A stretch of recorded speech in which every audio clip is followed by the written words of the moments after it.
Well, a pleasant Sunday to you children today. Yes, a pleasant Sunday indeed. Wait a minute, I thought it was July. Oh, no, not that again, Krusty. It's Sunday in July, remember? Remember, Sundays can be, you can have 4 or 5 Sundays in July. Oh, that's right, I'll have to practice that more. So anyway, Patty, what you got for me today? Well, Krusty, do you remember where we left off last week? There was a ship that was being tossed and turned by the waves on the sea, and people were getting seasick, and all kinds of things were going wrong. Yes, I remember. But at the end of your story, they ran aground at some land, right? Because when you come close to land, then the water's not deep enough for the ship, so it gets stuck, right? That's right. And Krusty, they landed on an island. Oh, so what's an island? So an island, Krusty, is a place where you can't go to unless you have an airplane or a ship. Well, why not? Why can't you just use a road or a highway? We use a car and we go by an expressway wherever we go. Well, Krusty, the reason why you can't do that for an island is because an island doesn't have a road that goes to it. An island is some land that's completely surrounded by water. Oh, I don't know if I would like to live on an island, because if you live on an island, you're pretty much stuck. You can walk around, but you can never leave, right? That's right. But anyway, here they were. They were stuck fast in an island. And so the soldier said, what are we going to do? And they decided, let's kill all the prisoners. They had a lot of prisoners on board. Wait a minute, this is terrible. The soldier wants to kill all the prisoners. Why? Because the soldier says, if we don't kill the prisoners, they're all going to escape. We can't have that. We'll lose our jobs. Oh, so then what happened? So Ben, you remember there was one soldier that really liked the Apostle Paul. So he said, no, don't kill the prisoners. Let them go free. They'll be okay. And so everybody jumped off the ship, and they grabbed little pieces of broken ship, and they all tried to swim on them like a boogie board or something. That's right. And they all tried to swim to the shore, and every one of them made it to the shore. Just like God promised. He said everybody's going to make it alive, right? That's right, because God had a plan for Saul, and so for Paul. And so he granted that Paul's companions would survive too. Not only Paul, but everybody on the ship was going to survive, because God was showing favor to Paul. That's right, because God wanted to bring Paul to Rome, I remember. That's right. Okay, so then what happened? When they got to the island, then they all booked a hotel and stuff, right? No, there was no hotels on the island. Oh, how come? Because this was a long time ago, Krusty. You didn't have hotels and dug-in swimming pools and restaurants like that. It was a very rough place. Oh, okay. So were there any people on the island? There was people on the island, and they found out that the name of that island was Malta. Malta sounds like a malt shake or something. Yeah, the name of the island was Malta. And were the people of Malta very friendly to them? Did they come to meet them when they swam to the shore? They were kind of friendly, but they were a little bit strange. Well, what do you mean?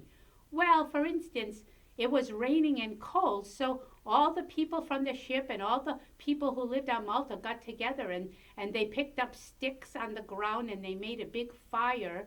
And while they were making the fire, Paul got bit by a viper that came out of the fire. Oh, that's terrible. What's a viper? A viper is like a snake that's poison. And it came out of the fire, and it attached to Paul's hand, and it wouldn't let go, and it was biting him.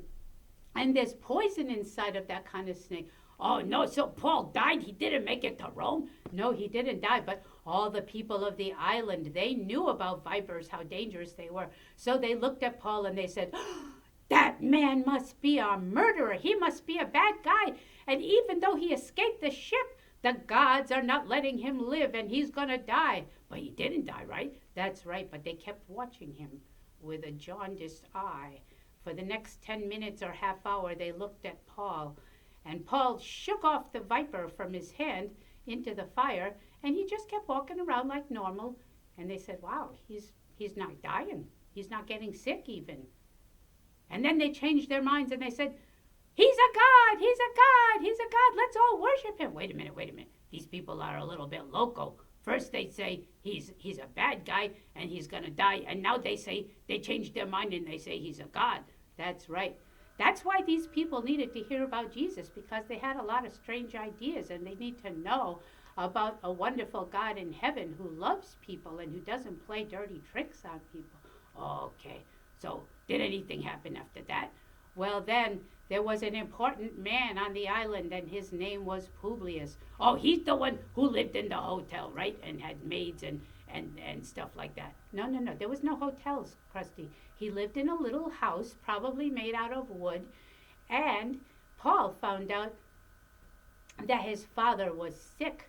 And so Paul went and he prayed for Publius's father, and guess what? What? He got sicker? No, he got better.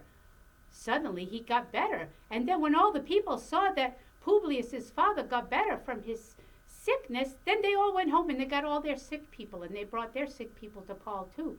And Paul prayed for all of them and they all got better.